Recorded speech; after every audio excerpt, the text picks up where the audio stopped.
Hello student, welcome to हमारी academy official and my name is Abhay Rawat. कैसे आप सब, कैसे चल रही है आपकी प्रिपरेशन? जितने भी स्टूडेंट एनवीएस के हमारे हैं, नवोदय विद्यालय समिति ऑडिट असिस्टेंट के लिए फॉर्म अप्लाई किए हुए हैं, एंड जितने भी स्टूडेंट बिहार बिजली विभाग के स्टूडेंट हैं, आप दोनों लोगों के क्लास जो है वो कंबाइन आज की जा रही है। और आप सभी को मैं बता दूं कि एनवीएस ऑडिट असिस्टेंट अभी तो आप सभी का फॉर्म फिलअप होगा, ठीक है। आपका जो फॉर्म की जो लास्ट डेट है वो 14 मई तक एक्सटेंड कर दी गई है। तो आज आपका 11 मई है, 14 मई तक आप फॉर्म फिल कर सकते हैं, ठीक है। तो आप सभी अपने फॉर्म को जल्दी से जल्दी फिल कर लीजिए। ऑडिट असिस्टेंट एक समझ लीजिए बेहतरीन जॉब है आपकी, ठीक है। सेंट्रल गवर्नमेंट की वैकेंसी है। देखिए, स्कूल की जितनी भी जॉब होती है वो काफ़ी अच्छी होती है, टेंशन फ्री भी मैं एक तरीके से कह सकता हूँ कि आप रह सकते हैं इस वैकेंसी में, ठीक है। काफ़ी अच्छी जॉब है ये ऑडिट असिस्टेंट की, और ये सेंट्रल गवर्नमेंट की जॉब है। एनटीए एग्ज़ाम ले रही है, 130 मार्क्स का सिलेबस है, 40 मार्क्स आपके कॉमर्स के आने वाले हैं। बाकी बिहार बिजली विभाग वाले आप सभी का भी सिलेबस, अभी आप लोगों के लिए कोई भी अपडेट नहीं आया है, ठीक है। नोटिफिकेशन आया था लेकिन अभी कुछ दिनों के लिए पोस्टपोन कर दिया गया है आपका, ठीक है। ये पोस्टपोन कर दिया गया है ये वैकेंसी, और अपडेट यही मिल रहा है कि मई के लास्ट तक आपका ये पूरी तरीके से ऑनलाइन जो आवेदन की प्रक्रिया है वो स्टार्ट हो जाएगा आपका, ठीक है। मई के लास्ट में आपका लिंक ओपन हो जाएगा, आप आवेदन कर सकते हैं जूनियर अकाउंट्स पोस्ट के लिए। तो आप दोनों लोगों की क्लास इम्पॉर्टेंट है आज की क्लास। वाउचिंग हम देखेंगे, जो इम्पॉर्टेंट सेक्शन है आपके किसका, ऑडिट का ही है, ठीक है। ऑडिट सब्जेक्ट का एक इम्पॉर्टेंट टॉपिक है जिससे आपके एग्ज़ाम में बहुत सारे क्वेश्चन आपके आते हैं। तो आज की क्लास में वाउचर क्या होता है, वाउचिंग क्या होता है, एंड देन कुछ एमसीक्यूज़ वगैरह हम इसमें सॉल्व करेंगे। इम्पॉर्टेंट क्लास है आज का, कॉमर्स क्लास। आपको थियरी और न्यूमेरिकल आपके दोनों आपके एग्ज़ाम में आते हैं, तो आपको दोनों प्रिपेयर करना है, थियरी भी प्रिपेयर करना है, न्यूमेरिकल भी प्रिपेयर करना है। बस डेली बेसिस पे आप मोटिवेटेड रहिए, अपनी तैयारी आज भी से ही चालू कर दीजिए, ठीक है। एनवीएस वाले तो फॉर्म फिल कर चुके होंगे, आप लोग अपनी तैयारी चालू कर दीजिए, जुलाई अगस्त में आपका एग्ज़ाम हो जाएगा। बिजली विभाग वाले आपका जैसे ही मई में फॉर्म स्टार्ट होता है, जून भर पूरा फॉर्म फिलअप होगा आपका, और आपका भी एग्ज़ाम लगभग अगस्त तक ले लिया जाएगा, 2 महीने का समय मिलेगा। तो अच्छे से तैयारी कीजिए आप लोग, ओके। चलिए यहाँ पे बात करते हैं व्हाट इज़ वाउचर। वाउचर क्या होता है, एग्ज़ाम में पूछा जाता है। जैसे वाउचर क्या होता है, जैसे नॉर्मली अगर हम मान लें कि आप एक बिजनेसमैन हैं, तो आप जितना भी माल खरीदते हैं, मतलब जितना भी गुड्स वगैरह आप परचेज करते हैं, जितना भी गुड्स वगैरह आप सेल करते हैं, ठीक है। जब आप गुड्स वगैरह परचेज करते हैं तो आपका सप्लायर आपको एक रसीद देता है, एक बिल देता है, ठीक है। वही आपका होता है वाउचर। जब आप माल सेल करते हो, गुड्स को सेल करते हो, तो आप खुद ही एक बिल जनरेट करते हो, ठीक है, अपने कस्टमर को आप देते हो। वो होता है आपका एक वाउचर, एक रसीद जो होता है, जो रसीद आप देते हो वही होता है एक वाउचर। वाउचर एक तरीके से हम कह सकते हैं ये एक एविडेंस होता है जो ये सर्टिफाई करता है, ये प्रमाणित करता है कि आपने ये ट्रांजैक्शन किया है, आपने इतने रुपए का माल खरीदा है, आपने इतने रुपए का गुड्स वगैरह आपने सेल किया हुआ है, ठीक है।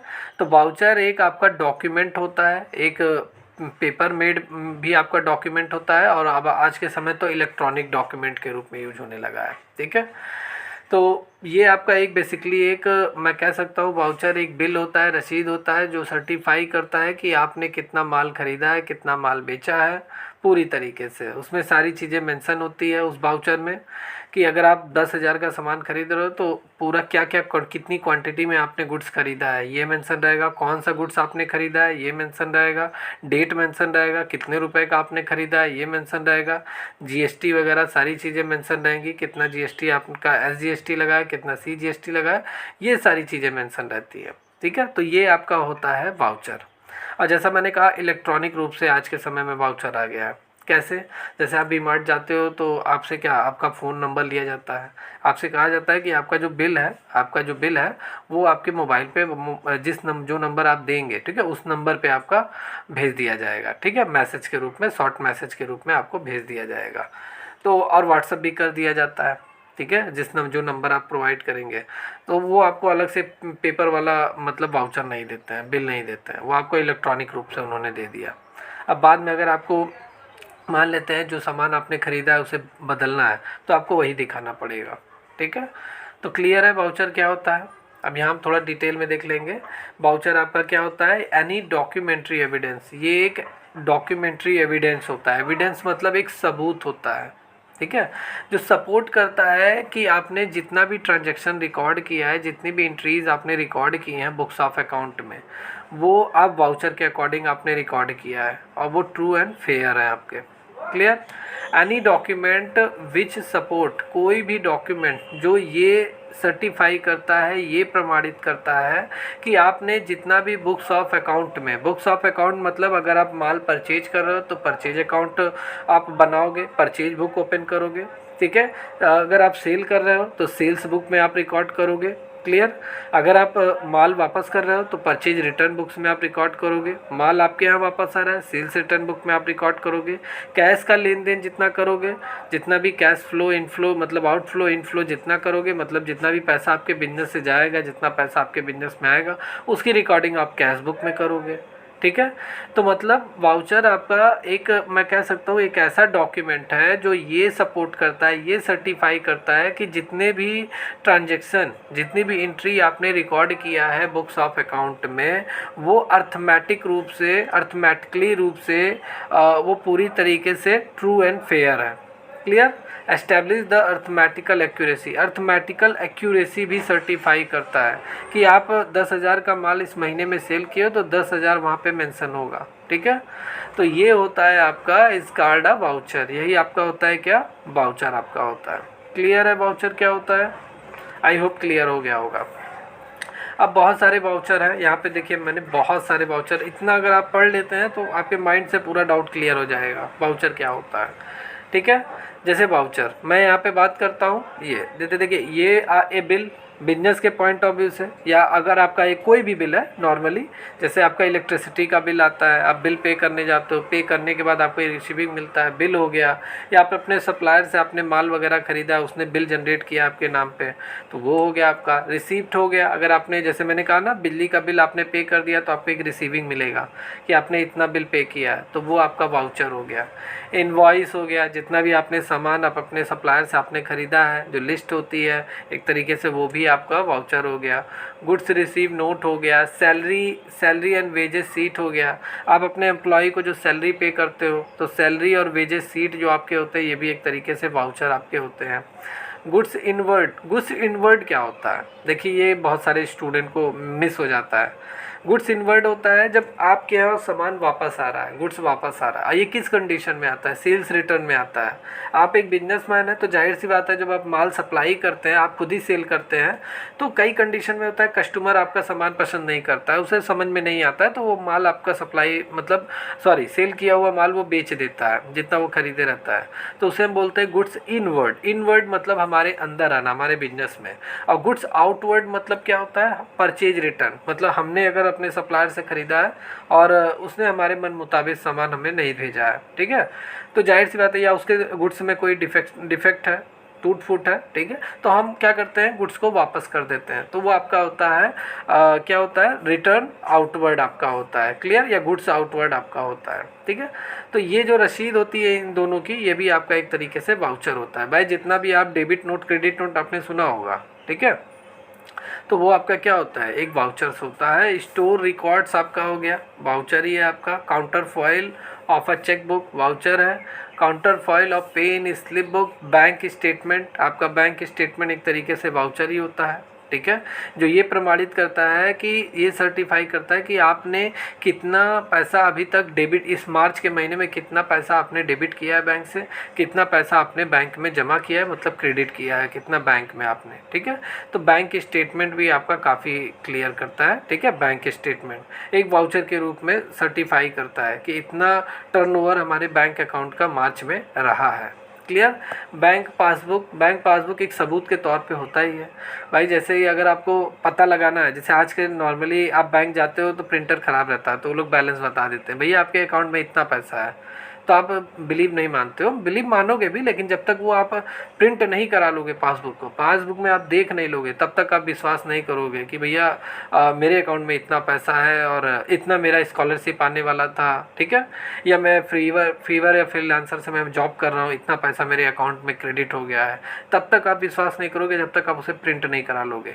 तो वो सर्टिफाई करता है कि आपका इतना पेमेंट आ चुका है, जैसे भाई प्रिंट हो गया पासबुक पे तो आपको पूरा भरोसा हो जाता है कि हाँ इतना पैसा हमारे अकाउंट में आ गया है, मैं जॉब कर रहा हूँ फीवर फ्रीलांसर पे, मेरा इतना पैसा आ गया है, मैंने इतनी कमाई कर चुका हूँ, ठीक है। या मैंने अगर किसी को 50,000 रुपये जिससे मैंने उधार लिया था मैंने उसे पे कर दिया, तो आप प्रिंट कराओगे डेबिट का मैसेज आ गया है, डेबिट वहाँ पे एंट्री हो गई, आपको बिलीव हो गया कि हाँ भैया मैंने अपने अकाउंट से पैसा ट्रांसफ़र कर दिया है, मैंने अपनी लाइबिलिटी पूरी कर दिया। तो एक तरीके से ये आपका क्या है, वाउचर है। Clear.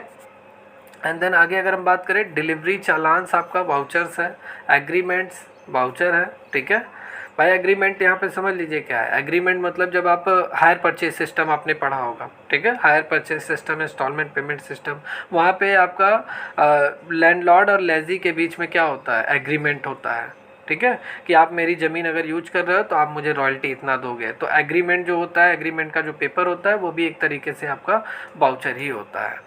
Material requisition slip, copy of purchase order, जितना भी आप परचेज ऑर्डर आपका है, जितना भी उसकी जो कॉपी होती है, जितना भी आपने परचेज किया है वो भी आपका क्या है, आपका वाउचर है। मिनट बुक आपका हो गया, memorandum, article of association, partnership deed. Partnership deed important है, ये देखिए एग्जाम में पूछा गया है। पार्टनरशिप डीड अभी इससे पहले जो आपका एग्ज़ाम हुआ था कौन सा, हाँ EMRS अकाउंटेंट एग्ज़ाम हुआ था, मैंने पढ़ाया था आप सभी स्टूडेंट को, ठीक है।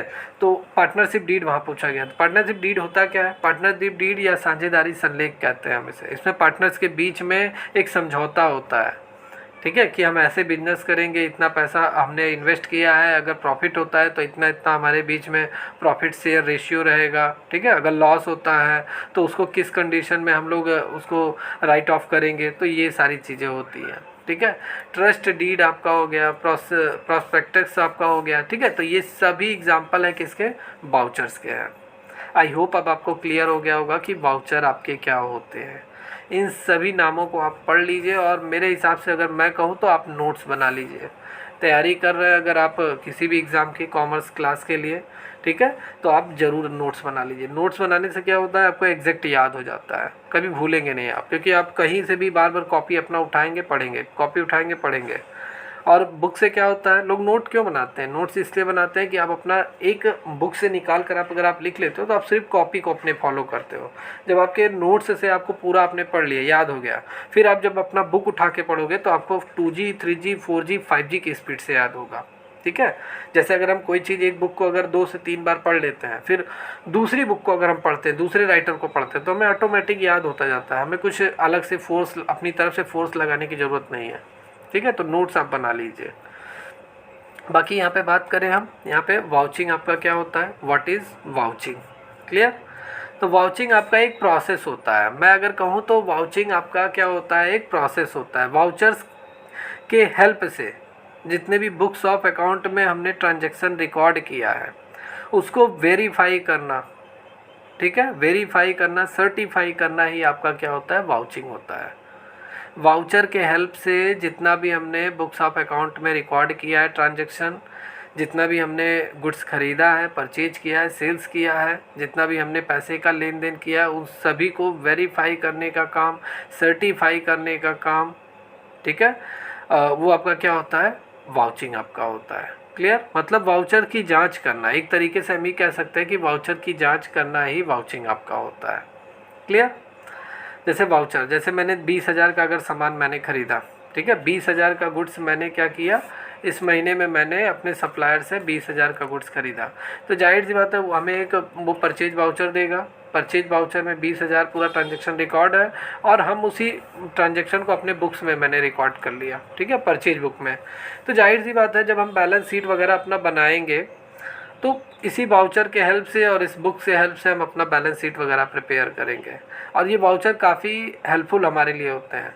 जैसे बहुत बार हमारे जो एम्प्लॉई होते हैं, हमारे कस्टमर होते हैं, हमसे चीटिंग करते हैं, धोखाधड़ी करते हैं, या उनसे कभी कभार मिस्टेक ही हो जाता है, ठीक है। बैलेंस शीट में 20,000 जो हमने बोला ना, यहाँ पे आपने परचेज किया, इसको रिकॉर्डिंग करना भूल जाते हैं। तो जाहिर सी बात है हम बाद में इसे वाउचर्स के हेल्प से सर्टिफाई कर सकते हैं कि हाँ भैया इतना मैंने ख़रीदा है, ये प्रूफ है। क्लियर। ये होता है आपका वाउचिंग आपका होता है। क्लियर। तो यहाँ पे अगर मैं बात करूँ तो vouching means examination of documentary एविडेशन, वाउचिंग मीन मतलब होता है कि examination of documentary एविडेशन।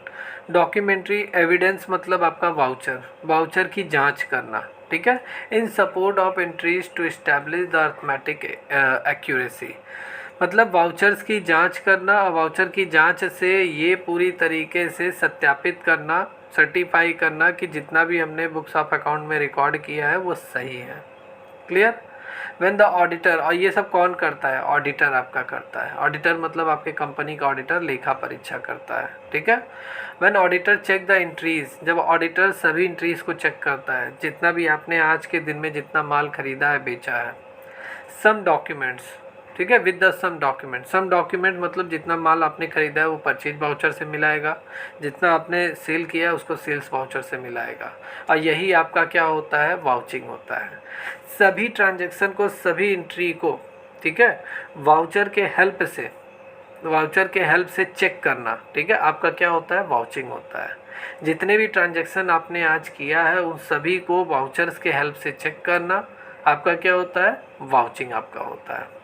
I hope clear हो गया आपका कि वाउचिंग होता क्या है। और भी मैं डिटेल में बात करूँगा, क्योंकि मैं जब भी मैं क्लास करता हूँ तो मैं आपको 1 से 2 डेफिनेशन लगभग क्लियर करता हूँ। जैसे बहुत बार कई स्टूडेंट को एक लैंग्वेज नहीं समझ में आती है, दूसरी लैंग्वेज आपको समझ में आ जाती है, ठीक है। तो यहाँ पे अगर हम बात करें वाउचिंग की, तो vouching is a acid test of audit. Vouching को हम कह सकते हैं एसिड टेस्ट कह सकते हैं, ठीक है, एसिड टेस्ट कह सकते हैं ऑडिट का। एसिड टेस्ट क्या है? एसिड टेस्ट मतलब पूरी तरीके से प्योर टेस्ट है, ठीक है। जितना भी आपने ट्रांजैक्शन रिकॉर्ड किया, एंट्री रिकॉर्ड किया है, उसकी सही तरीके से पूर्ण जांच करना आपका एसिड टेस्ट होता है, ठीक है। It taste the truth of transaction recorded the book in the books of account. ये टेस्ट टेस्ट सत्यापित करता है, पूरी तरीके से सर्टिफाई करता है कि जितना भी आपने ट्रांजैक्शन बुक्स ऑफ अकाउंट में रिकॉर्ड किया है वो सही है। क्लियर।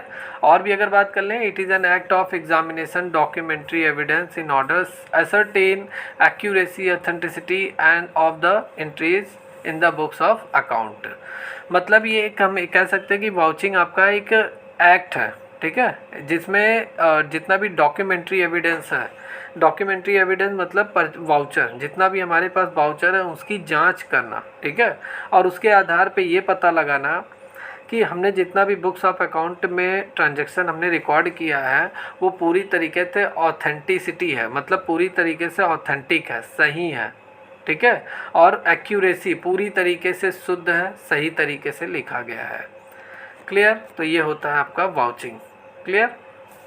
ये देखिए कुछ आदर्श विद्वानों ने अपने अपना डेफिनेशन दिया है जो एग्ज़ाम में पूछा जाता है। जैसे अगर यहाँ पे बात कर लें अकॉर्डिंग टू डिक्सी के अकॉर्डिंग इन्होंने क्या कहा है?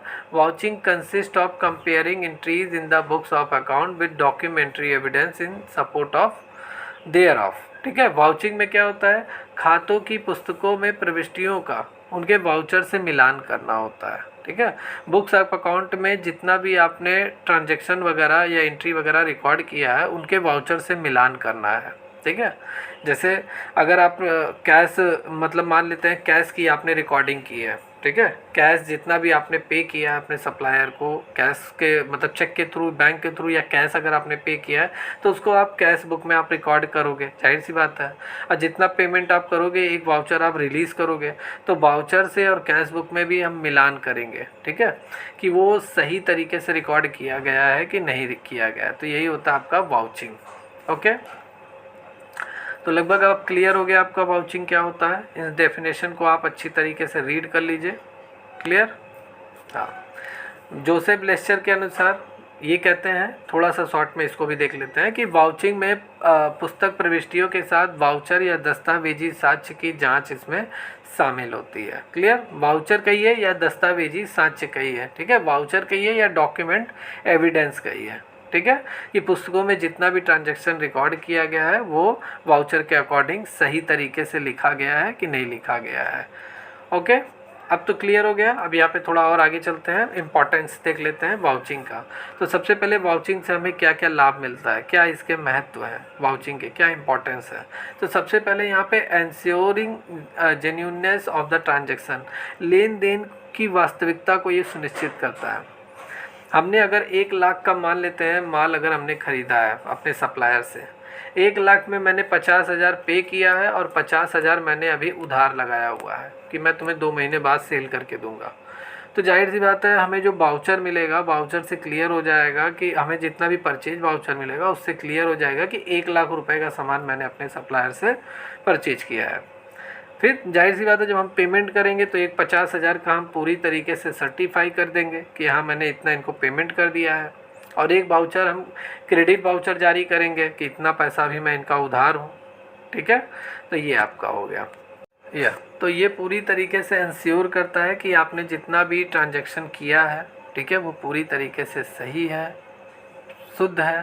ठीक है, सर्टिफाई करता है आपका, क्लियर, कि आपने इतना माल खरीदा, इतना माल बेचा है। एनेबल्स टू नो ट्रांजैक्शन, लेन देन को जानने में सक्षम बनाता है। जैसे ऑडिटर जब कंपनी में अपॉइंट होता है तो वो आएगा, बैलेंस शीट चेक करेगा। अब बैलेंस शीट में कितना कंपनी के पास एसेट्स है, ठीक है, कितना कंपनी के पास लायबिलिटीज़ है, उन सबको कैसे चेक करेगा? वाउचर के हेल्प से ही चेक करेगा। ऐसा तो नहीं कि कंपनी ने मतलब जितना भी कंपनी के पास एसेट्स है, मान लेते हैं 1 लाख का कंपनी के पास एसेट्स है, और कंपनी ने ये लोन पे लिया हुआ है और कंपनी कह रही है कि ये हमारा एसेट्स है, हमने अपने पैसे से लिया है। ठीक है, या ऐसा तो नहीं कंपनी ने 1 लाख का एसेट्स लिया है और इसे लोन पे इन्होंने दे दिया है, ठीक है, और कंपनी वहाँ पे दिखा रही है बैलेंस शीट में कि ये हमारा एसेट्स है। ठीक है, तो बहुत सारी चीज़ें हैं, बहुत सारी चीज़ें हैं। इन सभी लेन देन को जानने के लिए हम वाउचर का हेल्प लेते हैं। ठीक है, और वाउचिंग के हेल्प से पूरी तरीके से इसको सर्टिफाई करते हैं, वाउचिंग जिसे हम वाउचिंग कहते हैं। ठीक है, तो वाउचिंग से आपका क्या होता है, आप रेलिवेंस जान सकते हैं कितना ट्रांजैक्शन आपने किया है, ट्रांजैक्शन की शुद्धता को, एक्यूरेसी को आप चेक कर सकते हैं। क्लियर? जैसे 1 लाख का अगर मैंने सामान ख़रीदा है तो अगर मैं कैसे साबित करूंगा कि मैंने 1 लाख का ही सामान ख़रीदा है? ठीक है, तो मैं जाहिर सी बात है वाउचर दिखाऊंगा और वाउचर से वो पूरी तरीके से सर्टिफाई होगा कि हाँ भैया इनके पास 1 लाख का चेक है, 1 लाख का इनके पास बिल है, इन्होंने ये सामान ख़रीदा है 1 लाख का, तो ये सामान आप ही का होगा, ये गुड्स आप ही का है। ठीक है, तो इस बिहाफ पे भी आपका वाउचिंग काफ़ी इम्पोर्टेंस होता है। फिर यहाँ पे अगर हम बात करें help to know the relevance of the transaction, ये तो आपका हो गया। And facility proper allocation of capital revenue expenditure, पूंजी राजस्व और व्यय के उचित आवंटन की सुविधा प्रदान करता है। भाई वाउचर से ये क्लियर हो जाता है कि ये हमारा रिवेन्यू है, ये हमारा एक्सपेंसेस है, ये हमारा कैपिटल है। क्लियर? भाई अगर सेल्स वाउचर है तो सेल्स वाउचर आपका रिवेन्यू एक तरीके से ट्रीट किया जाएगा। भाई आप माल बेच रहे हो तो रिवेन्यू जनरेट कर रहे हो। परचेज वाउचर जितना माल आप खरीद रहे हो, जाहिर सी बात है आपके हाथ से पैसा जा रहा है तो वो आपके लिए एक्सपेंसेस हो गया। तो वाउचिंग से ये क्लियर हो जाता है कि कौन सा आइटम हमारा रिवेन्यू है, कौन सा हमारा एक्सपेंसेस है, कौन सा हमारा कैपिटल है, पूंजी है हमारी। ठीक है, ये सुविधा आपको वाउचिंग देता है। फिर धोखाधड़ी और त्रुटियों का पता लगाना, डिफेक्ट, फ्रॉड एंड एरर्स। जैसे मान लेते हैं आपकी कंपनी ने इस बार 10 लाख का उन्हें ऑर्डर मिला और 10 लाख का ऑर्डर मिला तो जाहिर सी बात है ऑर्डर मिला है तो मतलब आपने रिवेन्यू अर्न कर लिया। भाई कभी ना कभी तो आप ऑर्डर पूरा करेंगे, आप रिवेन्यू अर्न करेंगे। और आपके एम्प्लॉयर ने सिर्फ 9 लाख रुपए दिखाया, ठीक है, 9 लाख रुपया उसने दिखाया सेल्स वाउचर में कि इतना आपने 9 लाख का सेल किया, तो 1 लाख कहाँ गया? 1 लाख आपका अकाउंटेंट या आपके एम्प्लॉय आपसे धोखाधड़ी कर रहे हैं, फ्रॉड कर रहे हैं। लेकिन आप उसको कैसे क्लियर करोगे कि हम मैंने 10 लाख का ही मैंने माल सप्लाई किया है, सेल किया है? तो आप वाउचर के हेल्प से पूरी तरीके से सर्टिफाई करोगे। और वाउचर के हेल्प से आप पूरी तरीके से उसकी ऑथेंटिसिटी, एक्यूरेसी के बारे में पूरी तरीके से क्लियर करोगे कि हाँ मैंने 10 लाख का माल ही सप्लाई किया है। तो ये जो वाउचर के हेल्प से जितना भी ट्रांजैक्शन आपने किया है उसको साबित करना ही आपका क्या होता है? वाउचिंग आपका होता है। क्लियर? तो धोखाधड़ी और फ्रॉड को पता लगाने में एरर्स, गलतियां, बहुत बार गलतियां भी हो जाती हैं, ऐसा नहीं है सभी एम्प्लॉय ही बेकार होते हैं, ठीक है, चीटिंग करते हैं। बहुत बात है कि मानव का काम ही स्वाभाविक काम है। आप डेली बेसिस पे अगर मान लेते कोई भी काम कर रहे हैं, कभी कभार ऐसा हो जाता है कि आप जो काम सालों से आप करते आए, कभी कभार उसी में ही आपको गलती हो जाती है। ठीक है, जैसे अगर आप एक स्टूडेंट हो, ठीक है, स्टूडेंट हो, डेली बेसिस पे आप फार्मूला वगैरह नोट कर रहे हैं, फार्मूला लर्न कर रहे हैं मैथ का, लेकिन जब एक बार कभी कभार क्या होता है क्वेश्चन लगाना है तो वो फार्मूला हमें याद ही नहीं आता है। ठीक है। तो बहुत सारी चीज़ें हैं और मानव का स्वाभाविक काम है। तो बहुत बार होता है कि हमारा जो अकाउंटेंट है, जैसे हमने जितना माल परचेज किया, मान लेते हैं 10,000 का माल हमने परचेज किया, वो रिकॉर्डिंग करना भूल गया, वो भूल ही गया रिकॉर्डिंग करना, तो जाहिर सी बात है हमारा बैलेंस शीट 10,000 कम दिखाएगा। ठीक है, 10,000 जाहिर सी बात है हमारा कम तो दिखाएगा ही, क्योंकि एसेट्स है।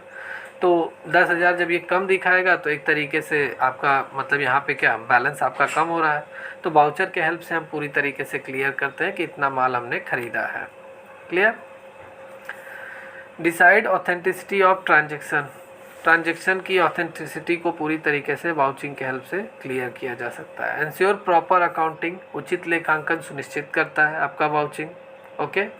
कंप्लायंस विथ लॉ, कानून का अनुपालन, जैसे होता है कि बहुत बार आपके सप्लायर से आपका विवाद हो गया, डिस्प्यूट हो गया, ठीक है, उसने कहा कि भैया मैं आप मेरा 1 लाख बाकी हो, अब आपने कहा कि नहीं मैं 85,000 बाकी हूँ, मैंने और सब पेमेंट कर दिया आपको, तो वो आप कैसे प्रूव करोगे कि आपने 50,000 उसका पेमेंट कर दिया? तो आप वाउचर के हेल्प से दिखाओगे, और ये पूरी तरीके से लीगल होता है, कानून भी इसको पूरी तरीके से एक एविडेंस के रूप में यूज़ करता है वाउचर्स को। ठीक है, और वाउचर के हेल्प से ही आप बताओगे कि हाँ मैंने इतना पेमेंट कर दिया है, तो यही होता है आपका वाउचिंग। तो वाउचिंग का एक इम्पॉर्टेंस आपका ये है कि कंप्लायंस विथ लॉ, कानून का अनुपालन, मतलब कानून भी इसे पूरी तरीके से सही मानता है आपका। एंश्योर प्रॉपर डिस्क्लोजर, उचित प्रकटीकरण सुनिश्चित करता है, जितना आपने ट्रांजैक्शन किया है वो सही है, ये वाउचिंग के हेल्प से क्लियर हो जाता है। ठीक है, तो ये आपका रहा वाउचर और वाउचिंग, और उसका इम्पोर्टेंस हो गया।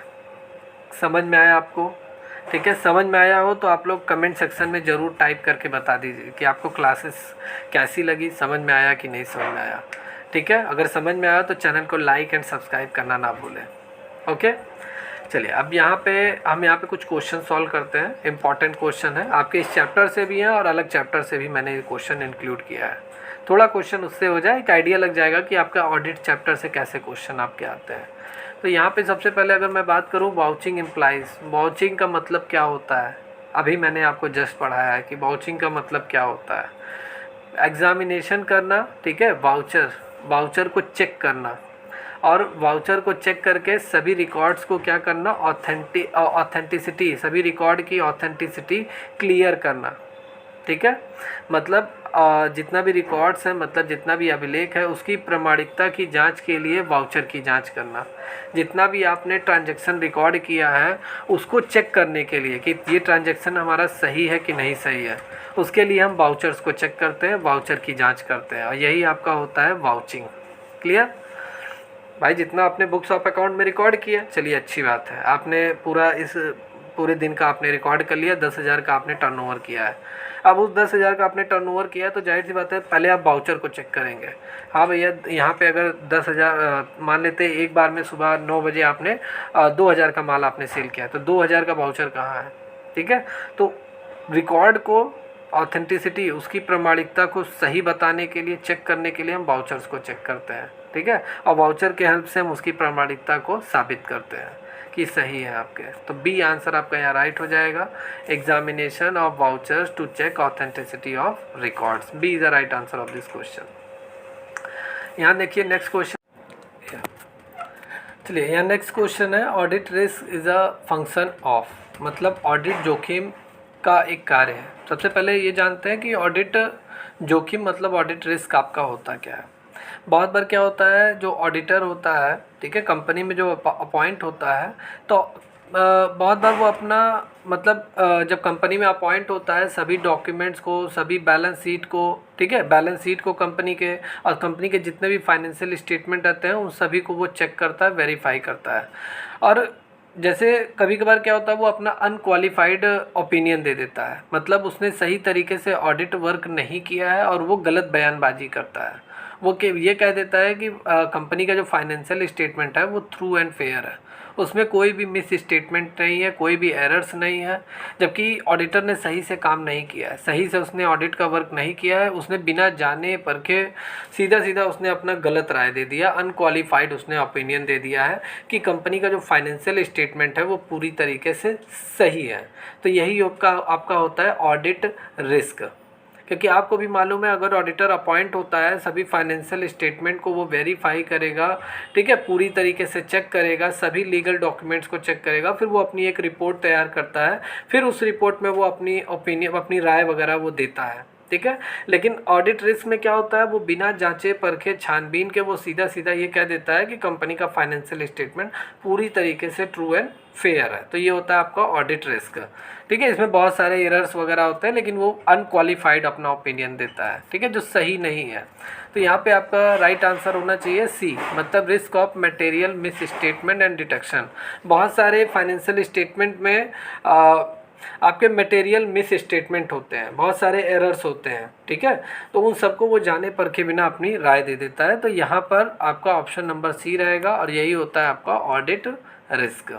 ओके, देखिए यहाँ पे ऑडिट रिस्क होता क्या है, ऑडिट जोखिम जो होता है या ऑडिट रिस्क होता है वो वित्तीय विवरण के लिए काफ़ी हद तक गलत होने का खतरा रहता है। मतलब ऑडिट रिस्क आपका एक डेंजर होता है financial statement being significantly inaccurate, मतलब जो फाइनेंशियल स्टेटमेंट है उसके गलत होने के पूरी तरीके से चांसेस रहते हैं।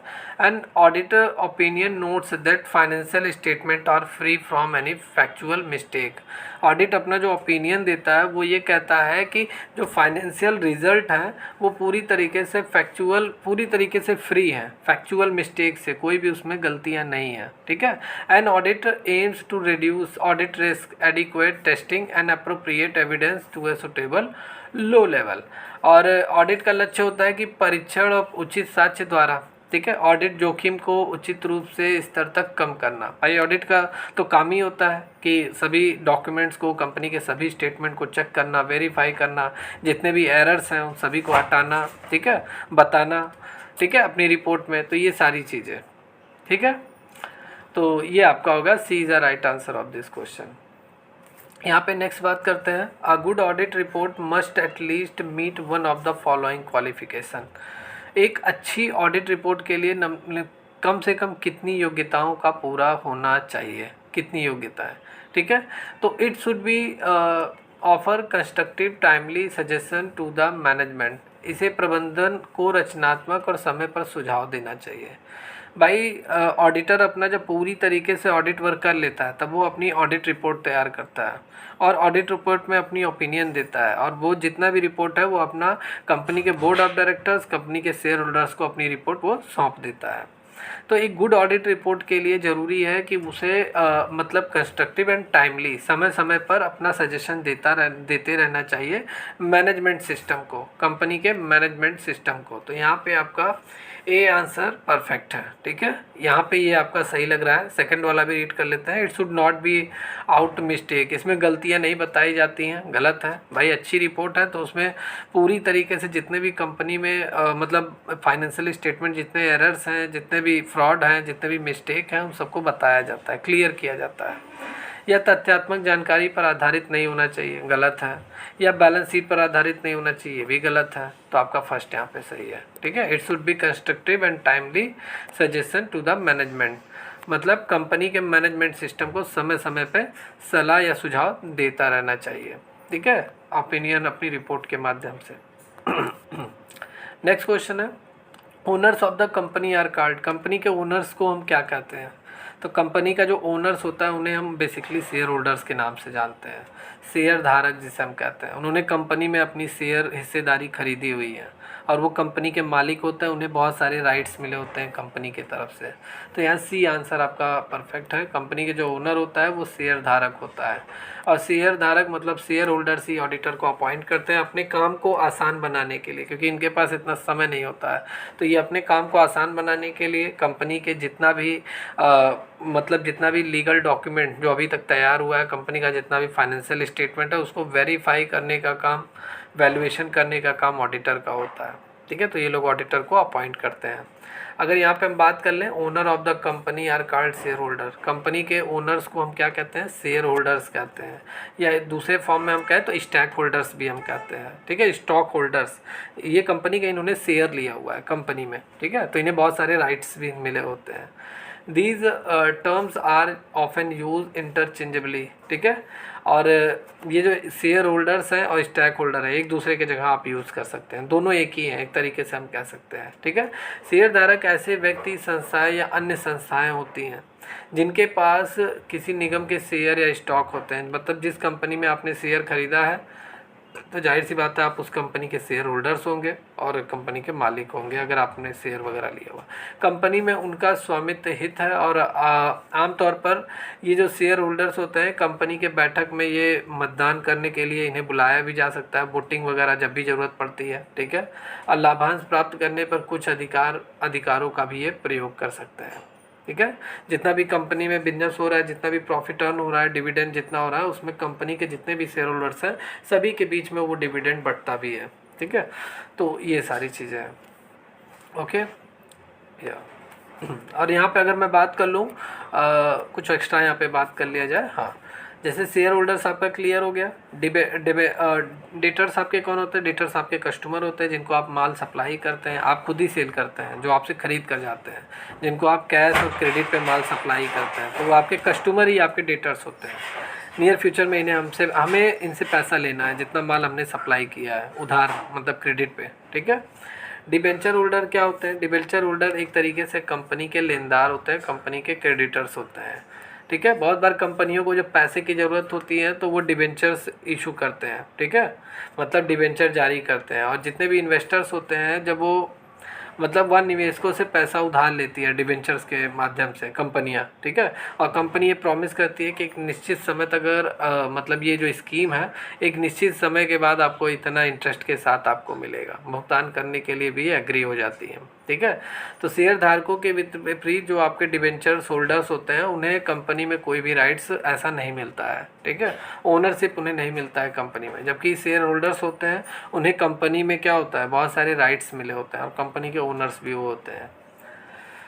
चलिए यहाँ पे वेरिफिकेशन की अगर हम बात करें, अभी मैंने पढ़ाया है वेरिफिकेशन, अच्छा वाउचिंग मैंने पढ़ा है, वाउचर वाउचिंग वेरिफिकेशन, ठीक है।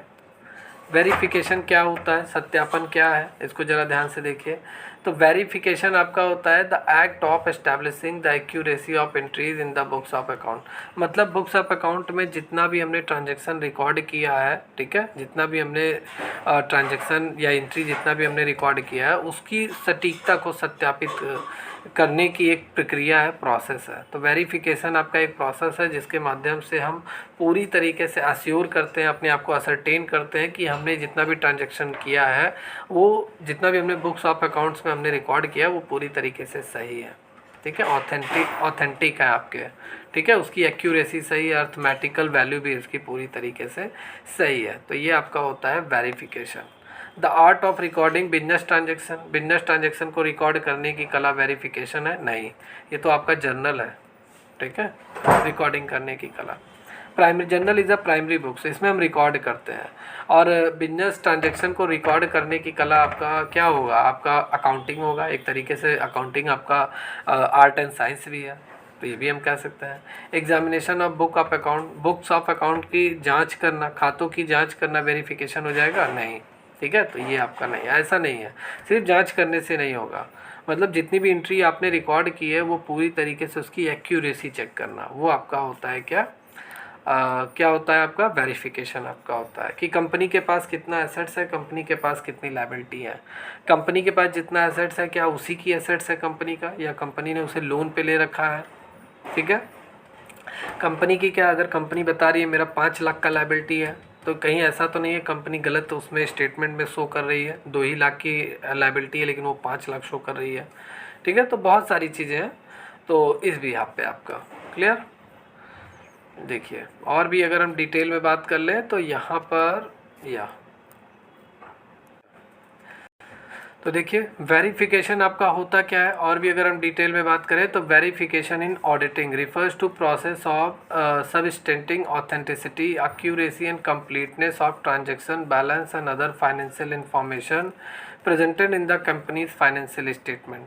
मतलब कंपनी के फाइनेंशियल स्टेटमेंट में जितना भी फाइनेंशियल इंफॉर्मेशन जितना दिया गया है, ठीक है। जितना भी ट्रांजैक्शन पूरी तरीके से फाइनेंशियल स्टेटमेंट में शो किया गया है, जितना बैलेंस शो किया गया है, वो पूरी तरीके से ऑथेंटिक है कि नहीं है, एक्यूरेसी मतलब उसकी सही है कि नहीं सही है, ये सारी चीज़ें, ठीक है। इसको चेक करना, उसकी ऑथेंटिसिटी, एक्यूरेसी को, यही आपका होता है वेरिफिकेशन, ठीक है। इसमें इन्वॉल्व होता है आपका evidence of support various ascertain made by management in the financial statement. इसमें वित्तीय विवरणों मतलब फाइनेंशियल स्टेटमेंट द्वारा प्रबंधन किए गए विभिन्न दावों के संदर्भ में साक्ष्य का जांच करना होता है। मतलब वाउचर के हेल्प से हम सभी ट्रांजैक्शन को, सभी बैलेंस को हम पूरी तरीके से चेक करते हैं, वेरीफाई करते हैं वेरिफिकेशन में। Clear. Balance sheet does not include, next question है balance sheet does not include, balance sheet में क्या शामिल नहीं होता है। तो बैलेंस शीट में आप दिखाते हो कि verification of assets and liability, जाहिर सी बात है आपके बैलेंस शीट में क्या रिकॉर्ड होता है, राइट लेफ्ट साइड आपका क्या होता है, आपका बैलेंस शीट में लाइबिलिटीज़ आप रिकॉर्ड करते हो, राइट साइड में आप अपने एसेट्स को रिकॉर्ड करते हो। तो एसेट्स और लाइबिलिटी का वेरिफिकेशन आप करते हैं कि नहीं बैलेंस शीट में, कि कितना हमारे पास एसेट्स है, कितना हमारे पास करंट एसेट्स है, कितने हमारे पास फिक्स एसेट्स है, उसकी वैल्यू कितनी है। जो अभी हमारा फिक्स एसेट्स है, जैसे मशीन मैंने ख़रीदा है 2 साल पहले ख़रीदा है, 1 लाख में ख़रीदा था, आज उसकी कितनी वैल्यू है, तो वैल्यूएशन आप करोगे। तो वेरिफिकेशन वैल्यूएशन हम अपने एसेट्स एंड लाइबिलिटी का करेंगे, कितना हमारा करंट एसेट्स है, कितनी करंट लाइबिलिटीज़ है, ठीक है, कितना हमारा शॉर्ट टर्म लाइबिलिटी है, कितना हमारा करंट लॉन्ग टर्म लाइबिलिटी है। तो ये पूरा आप चेक करोगे, उसका वेरिफिकेशन करोगे। Vouching of income and expenses account relating to assets and liability, संपत्ति और देनदारियों से संबंधित आए हुए खातों की जांच करना, ठीक है, खातों की वाउचिंग करना। जाहिर सी बात है हम वाउचिंग किसका करते हैं, जितना भी हम इनकम कमाते हैं, जितना भी हम खर्च करते हैं, एक्सपेंसेस करते हैं, उन सभी अकाउंट्स को हम चेक करते हैं, ठीक है, और इसी और वाउचर के हेल्प से हम चेक करते हैं, यही हमारा वाउचिंग होता है। सही है ये भी। Examination of adjusting and auditing closing entries, ठीक है, समायोजन और लेखा परीक्षा की समापन प्रविष्टियों की जांच करना, ठीक है, तो ये भी सही है आपका, ठीक है, तो ये भी आपका सही है। यहाँ पे आपका रूटीन चेकिंग नहीं है, बैलेंस शीट आप बार बार नहीं चेक करते हैं, बैलेंस शीट आप बार बार नहीं चेक करते हैं, बस कंटिन्यूअस ऑडिट में चेक किया जाता है, लेकिन बैलेंस शीट आपका पूरे साल भर के अंत में बनता है, ठीक है, तो ये रूटीन चेकिंग आपका नहीं होगा। तो यहाँ पे डी आंसर आपका रॉन्ग है और बाकी सभी सही है, तो यहाँ पे डी आंसर आपका होगा। क्या पूछा है आपसे, बैलेंस शीट में शामिल नहीं है, तो रूटीन चेकिंग बैलेंस शीट में शामिल नहीं होता है। D is the right answer of this question. Next question है सेल ऑफ 50,000 ए, हमने 50,000 ए को सेल किया और हमने गलती से वॉज एंटर्ड हमने रिकॉर्ड कर दिया as a sale to B, हमने बी को रिकॉर्ड कर दिया। भाई हमने माल ए को सेल किया, मतलब सेल माल किसको बेचा, ए को बेचा, लेकिन हमने गलती से किसको रिकॉर्ड कर दिया, हमने ए को बेचा लेकिन हमने गलती से बी को रिकॉर्ड कर दिया। समझ में आया, किसी दूसरे को हमने बेचा और किसी दूसरे का नाम हमने रिकॉर्ड कर दिया, मतलब बेचते समय हमने ए को ही माल सेल किया, लेकिन जब रिकॉर्डिंग हम करने गए अपने बुक्स में तो हमने बी का नाम वहाँ पे रिकॉर्ड कर दिया। तो ये कैसा एरर है, किस तरीके का एग्जाम्पल है, किस तरीके का एरर्स है, तो ये आपका है एरर ऑफ कमीशन, जिसे हम कमीशन की त्रुटियाँ बोलते हैं, कि जिस पार्टी का नाम आपको रिकॉर्ड करना चाहिए किसी दूसरे पर्सन का आप नाम रिकॉर्ड कर लेते हो, ठीक है, तो ये आपके क्या होते हैं, कमीशन, एरर ऑफ कमीशन होते हैं, ठीक है, या कमीशन वाले एरर होते हैं, एरर ऑफ कमीशन आपका होगा, ठीक है। तो B is the right answer of this question. Error of omission पूरी तरीके से आप भूल गए हैं, आपने रिकॉर्डिंग ही नहीं किया, तो ये तो हो ही नहीं सकता भाई। जैसे 50,000 का माल अगर आपने सेल किया और आप इसको लिखना ही भूल गए, तब वो आपका एरर ऑफ ओमिशन होगा। क्लियर। और कंपनसेटिंग एरर जैसे अगर आपको ए से 10,000 मिला है, अभी मैंने आगे नोट किया है, मैं वहाँ से आपको क्लियर करता हूँ, ये ज़्यादा बेटर है। देखिए कमीशन की त्रुटियाँ क्या होती हैं, कमीशन की त्रुटियाँ आपकी रिकॉर्ड करते समय हो जाती हैं, गलत पार्टी को रिकॉर्ड करते समय आपकी हो जाती हैं। जैसे ए से आपने माल ख़रीदा, आपने बी को रिकॉर्ड कर दिया, आपने सी को माल बेचा लेकिन आपने डी को रिकॉर्ड कर लिया, ठीक है। ए से आपको पेमेंट मिला लेकिन आपने बी को रिकॉर्ड कर दिया, तो इस तरीके का, ठीक है, तो ये आपके कंपनसेटिंग एरर होते हैं। इसको रीड मैं कर देता हूँ। कमीशन की त्रुटि लेन देन या प्रविष्टि रिकॉर्ड करने में, ठीक है, गलती को संदर्भित करता है, जहाँ गलती गलत आंकड़े और प्रविष्टियाँ आपकी शामिल होती हैं और लेकिन कुछ रिकॉर्ड किया गया है। सरल शब्दों में कहें तो लेखांकन रिकॉर्ड में गलत प्रविष्टि मीन आपका incorrect entry in the accounting record, गलत रिकॉर्ड हम वहाँ पे कर देते हैं। जब भी हम ट्रांजैक्शन रिकॉर्ड करते हैं गलत पार्टी का नाम हम ऐड कर देते हैं, तो ये एरर ऑफ क्या होगा, कमीशन होगा। एरर ऑफ प्रिंसिपल क्या होगा, इसको ज़रा ध्यान से समझिए। थोड़ा सा यह लैंग्वेज थोड़ा डिफ़िकल्ट है, लेकिन इसको आप पढ़ लीजिएगा। एरर ऑफ कमीशन क्या होगा, ये एरर ऑफ प्रिंसिपल क्या होगा। एरर ऑफ प्रिंसिपल है, जैसे माल मैंने परचेज किया, गुड्स मैंने परचेज किया 10,000 का, ठीक है, लेकिन जब हम रिकॉर्डिंग करेंगे तो हम इसे सेल्स बाउचर में सेल्स बुक में हम रिकॉर्ड कर देंगे 10,000। हमने यहाँ माल ख़रीदा है 10,000 का, और लेकिन जब हम रिकॉर्डिंग कर रहे हैं तो हम सेल्स बुक में हमने गलती से रिकॉर्ड कर दिया। मतलब अब हम माल सेल कर रहे हैं, गुड सेल कर रहे हैं, तो गलतियाँ हो गई कि नहीं हो गई। तो ये आपके होते हैं एरर ऑफ प्रिंसिपल। क्या होते हैं, एरर ऑफ प्रिंसिपल आपके होते हैं। क्लियर, समझ में आया। या जैसे मैं माल अगर सेल कर रहा हूँ 5,000 का, और मैंने गलती से रिकॉर्ड कर दिया इसे परचेज बुक में, या परचेज बुक में मैंने गलती से रिकॉर्ड कर दिया, तो जाहिर सी बात है एक समय मैं सेल कर रहा था, लेकिन गलत रिकॉर्डिंग से ये प्रूफ हो रहा है कि मैं माल खरीद रहा हूँ। तो ये एरर ऑफ प्रिंसिपल आपके होते हैं। कंपनसेटिंग एरर्स क्या होते हैं, कंपनसेटिंग एरर्स लैंग्वेज से देखिए, ये आप पूरा पढ़ लीजिएगा, इसको मैं लिंक में पूरा नोट्स में ऐड कर दूँगा। कंपनसेटिंग एरर आपके क्या होते हैं, ऐसे आप समझिए, जैसे राम से मुझे 400 रुपये मिला, ठीक है, लेकिन मैंने उसे रिकॉर्ड कर दिया, क्या रिकॉर्ड मैंने कर दिया 40 रुपये ओनली, ठीक है। तो कितने का डिफरेंस आ रहा है, 360 का डिफरेंस आ रहा है।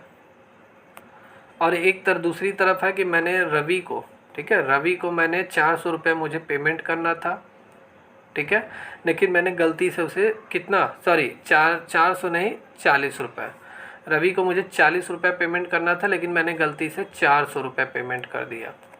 तो कितने का डिफरेंस आ रहा है, यहाँ पर 360 का ही डिफरेंस आ रहा है, ठीक है, आ रहा है डिफरेंस। तो देखिए, ऐसे एरर्स जो एक दूसरे को कंपनसेट कर देते हैं, एक दूसरे को हटा देते हैं, वो आपके कंपनसेट एरर होते हैं। जैसे जब हम बैलेंस शीट बनाएंगे, सॉरी जब हम लेज़र बनाएंगे, ठीक है, राम का लेज़र बनाएंगे, तो यहाँ 360 का डिफरेंस आएगा। और जब हम इस बैलेंस को ट्रायल बैलेंस में लेकर जाएंगे तो 360 रुपये ये आपका शो होगा। और देखिए ये कंपनसेट हो गया, क्योंकि यहाँ हमसे 360 हमने जब पेमेंट करना था तो हमने 40 की जगह 400 किया, तो मतलब 360 हमने एक्स्ट्रा पेमेंट कर दिया, मतलब एक्स्ट्रा हमने क्रेडिट कर दिया। और यहाँ पे क्या है, यहाँ पे रवि 400 रुपये रवि हमें लेना था, ठीक है, तो जाहिर सी बात है 40 रुपये से यहाँ हो गया, तो यहाँ 360 का आ रहा है, ठीक है, तो यहाँ 360 का आ रहा है, तो यहाँ 360 रुपये आपका डेबिट हो गया। तो ये आपका यहाँ पे आ रहा है दोनों में डिफरेंस, और ये दोनों एक दूसरे को जब ट्रायल बैलेंस में जाएगा कंपनसेट कर देगा। ओके, एक बार और मैं क्लियर कर दूँ, एक छोटा सा एग्जांपल। जैसे एस को मुझे 40 रुपया पेमेंट करना था, ठीक है, अब 40 की जगह मैंने इसे पेमेंट किया ओनली 20 रुपये से, सॉरी मैंने रिकॉर्डिंग करते समय 20 रुपये दिखाया। और जब मैं ए को पेमेंट करूँगा तो ए को मैं डेबिट करूँगा, ठीक है, अब मैंने 20 रिकॉर्डिंग करते, मुझे 40 पेमेंट करना था, लेकिन मैंने सिर्फ 20 ही दिखाया, रिकॉर्डिंग करते समय गलती हो गया, 20 ही मैंने रिकॉर्डिंग किया। तो ए को यहाँ मैं 20 से डेबिट करूँगा, और 2 कैश से मैं क्या करूँगा, 20 से यहाँ पे क्रेडिट भी कर दूँगा। अब नेक्स्ट क्या है, ए 20 को, ठीक है, बी को हमें यहाँ पे 40 हमें पेमेंट करना था, यहाँ हमें बी से 40 रुपये लेना था। बी ने तो हमें 40 रुपये वो दिया हमें, लेकिन हमने 20 से रिकॉर्डिंग कर दिया। इसने तो हमें 40 रुपये दिया, ठीक है, लेकिन हमने जब रिकॉर्डिंग किया तो हमने सिर्फ 20 रुपये ही रिकॉर्ड किया, ठीक है, 20 रुपये ही रिकॉर्ड किया। तो यहाँ पे आपका क्या हो जाएगा, हमें कैश के थ्रू मिला है तो 20 रुपये डेबिट और 2, ठीक है, बी अकाउंट से हम क्या कर देंगे, 20 से क्रेडिट कर देंगे। अब जब ट्रायल बैलेंस में जाएगा तो दोनों के बीच में डिफरेंस आएगा, नहीं आएगा, क्योंकि हमसे यहाँ मिस्टेक भी हुआ है, लेकिन पूरी तरीके से मिस्टेक होने के बाद भी ये पता नहीं चलेगा इस तरह का मिस्टेक। और एक दूसरे को कंपनसेट कर देंगे, क्षतिपूर्ति कर देंगे, हटा देंगे, और ट्रायल बैलेंस भी आपका ट्रू एंड फेयर बताएगा, कोई भी गलतियाँ उसमें पकड़ में नहीं आएंगी। तो ये कंपनसेट एरर आपके होते हैं, ठीक है। यहाँ डेबिट करने में हमसे 20 रुपया कम हो गया, और यहाँ हमसे क्रेडिट करने में 20 रुपया कम हो गया। भाई इसको 40 देना चाहिए, हमने 20 ही लिखा, और यहाँ हमें 40 से डेबिट करना चाहिए, लेकिन हमने 20 ही लिखा। तो एक दूसरे को कंपनसेट, तो ये कंपनसेट एरर आपके होते हैं। एरर ऑफ ओमिशन क्या होता है, बहुत बार हम ट्रांजेक्शन करते तो हैं, लेकिन हम रिकॉर्डिंग करना भूल जाते हैं। जैसे ए को मैंने 5,000 रुपये का माल सेल किया, अब मैं इसकी रिकॉर्डिंग करना ही भूल गया सेल वाउचर में, तो जाहिर सी बात है ये एरर ऑफ ओमिशन है, पूरी तरीके से हम भूल चुके हैं। समझ में आया आपको? एरर ऑफ ओमिशन किसका एग्जांपल है, मतलब एरर ऑफ ओमिशन आर मतलब चूक की त्रुटियां हैं, कौन सी इसमें चूक की त्रुटियां हैं, तो ये टेक्निकल एरर होती हैं। आपसे रिकॉर्डिंग करते समय मतलब आप भूल जाते हैं पूरी तरीके से, तो ये एक तरीके से टेक्निकल तकनीकी त्रुटियां मानी जाती हैं। A is the right answer of this question. Okay, तो आज की क्लास में इतना ही। जितने भी क्वेश्चन मैंने आज की क्लास में कराए हैं, जितनी थियरी मैंने पढ़ाया आप सभी को, आपके लिए इम्पॉर्टेंट है। एग्ज़ाम में 100% ये आपके आएंगे और लगातार एग्ज़ाम में ऐसे क्वेश्चन आपके पूछे जाते हैं ऑडिट से, ठीक है। तो आज आपका लगभग क्लियर हुआ वाउचर क्या होता है, वाउचिंग क्या होता है और अब वाउचिंग का इंपॉर्टेंस क्या होता है। कुछ MCQs मैंने लगाए, लगभग डिटेल में मैंने कराया है। कैसी लगी क्लास आपको कमेंट करके ज़रूर बताइए। चैनल पे बने रहिए। चैनल को कॉमर्स की अच्छी तैयारी के लिए चैनल को लाइक एंड सब्सक्राइब करना ना भूलें। अगर आप नवोदय विद्यालय की तैयारी करना चाह रहे हैं, ठीक है, पूरी तरीके से, तो इसका बैच कहीं मैं कम्प्लीटली अभी लॉन्च मैंने नहीं किया है। बाकी इसका मैंने टेस्ट सीरीज़ लॉन्च कर दिया है, 99 का ही टेस्ट सीरीज़ है। इसमें आपको 40 मॉक टेस्ट मिल रहा है और प्लस 100 क्वेश्चन का ई बुक मिल रहा है। ई बुक जो आपका 130 मार्क्स पूरा आपका कवर करेगा। इसे आप अगर आपको ज्वाइन करना है, इसको अगर आपको बाई करना है, तो ऐप पे जाइए। ऐप हमारी एकेडमी ऑफिशियल ऐप डाउनलोड कीजिए, रजिस्टर लॉगिन करके टेस्ट सीरीज़ वाले ऑप्शन में आप जाएंगे, आपको ये 40 मॉक टेस्ट मिल जाएगा, वहाँ से आप ज्वाइन कर लीजिए। और ये ई बुक इसके साथ ही आपको फ्री मिल रहा है, ठीक है। ई बुक में 5100 क्वेश्चन है जो आपके math, reasoning, GS, GK, computer, current affairs, ठीक है, एंड कॉमर्स के बेहतरीन क्वेश्चन इसमें इनपुट किया गया है। सिलेबस वाइज, चैप्टर वाइज आपके लिए इंपॉर्टेंट हो सकता है, तो आप जल्दी से ज्वाइन कर लीजिए। और यहाँ पे UP SSC, हाँ, UP SSC वालों के लिए जितने भी स्टूडेंट हैं, आप सभी के लिए भी मॉक टेस्ट 35 मॉक टेस्ट और 8100 क्वेश्चन का ई बुक लॉन्च किया गया है। आप भी इसे ज्वाइन कर सकते हैं, आपके एग्ज़ाम के लिए काफ़ी बेनिफिट होगा, आपके लिए बेनिफिशियल होगा। तो आज की क्लास में इतना ही, मिलते हैं कल की क्लास में। Take care and good bye.